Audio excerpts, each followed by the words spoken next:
Yeah, well, it's just been an interesting couple of days. When I went to go speak at City Hall, I had no idea that it was going to end up, turning into, a viral kind of phenomenon. It's just been kind of bizarre. The week prior, the mayor had sent a, suggestion for a new ordinance that was going to outlaw camping within the city limits. And how he was choosing to define camping was very broad. When you hear camping, you think of, father, son going out with the tent and sleeping outside somewhere. But that wasn't how they were choosing to define camping. They were choosing to define it as tents, sleeping bags, sleeping near an open flame, or covering oneself with a bedroll, cardboard, or newspaper. And so really this anti-camping ordinance was quite focused and pointed that in such a way that it would have outlawed really just being poor. I mean, if you were impoverished and living out on the streets, which is a huge issue in the Panhandle, you couldn't use anything to cover yourself if you were in Pensacola. And so that became a big concern to me. It became a big concern to a number of other people and quite a few other pastors.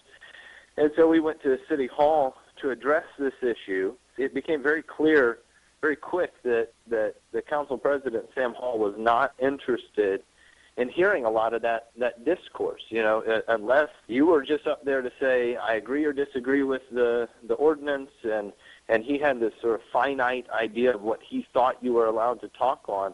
And if you veered off that topic, he was just ruling people out of order left and right and having them removed by the chief of police. And the chief of police isn't there as security. The chief of police is there to be there for the constituents as well, to hear any concerns that they might have within the area. So it was really an abuse of power on a number of different levels by the council president. He put the chief of police in a really awkward situation that he really isn't designed to be dealing with in that time. It made a very uncomfortable atmosphere for people to communicate their thoughts. He was interpreting what people were saying in a very unique way. Well, one of the issues that got brought up was a guy referenced this ordinance, because this ordinance was coupled with a number of different other things.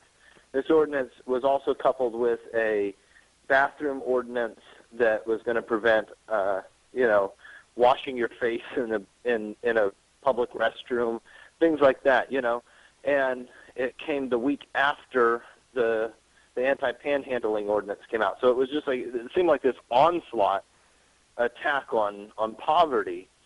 And so, this one guy got up there and said that all of these ordinances appeared to him to be like Heinrich Himmler's final solution. And once he said that, the council president and another council person interpreted that this guy was saying that the mayor was like Hitler and that the council was like the Third Reich. And that's not what the guy said.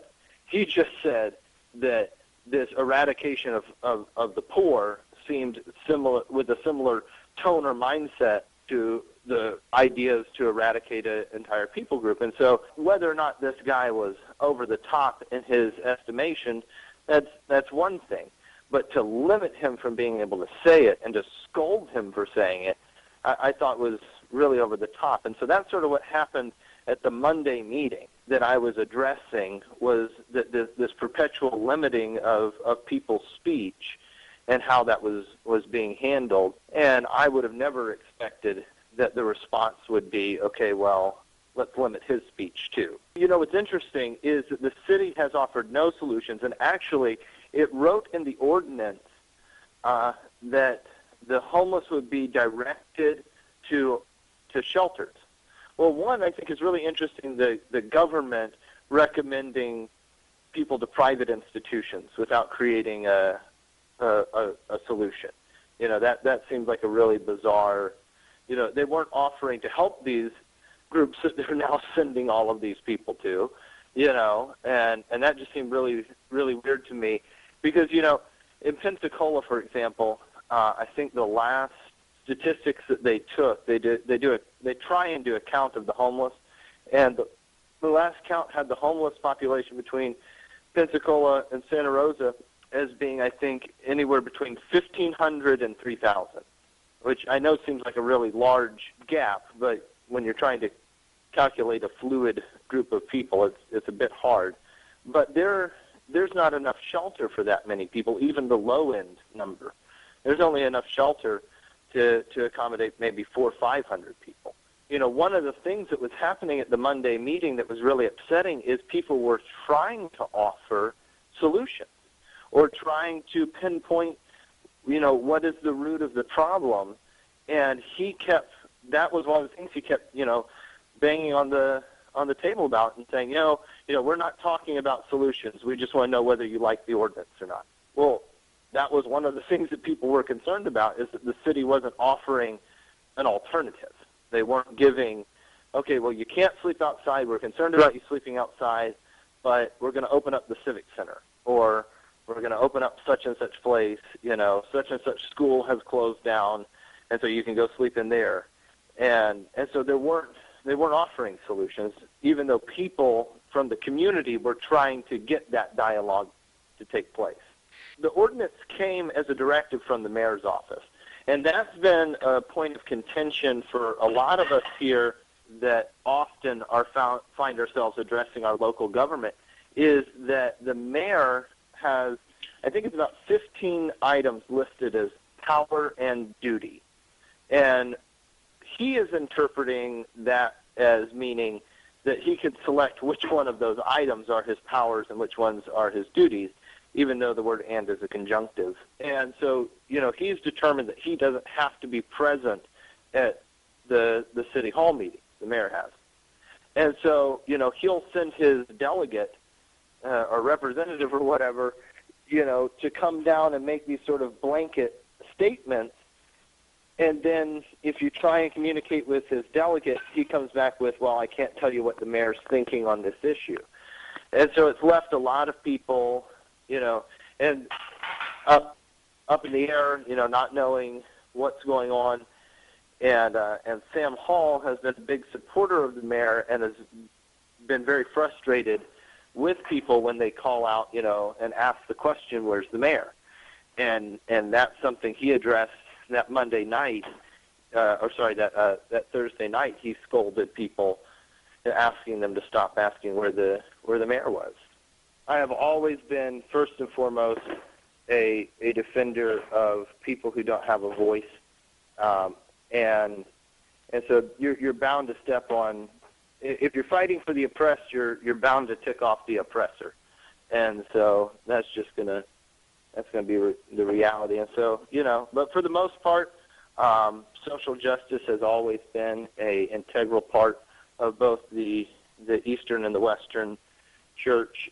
You know, I mean, it was the Roman Catholic Church that gave us Mother Teresa and St. Francis and John Paul II and others. So, you know, I think you just have, you know, super conservatives in any group that are going to get annoyed by stuff.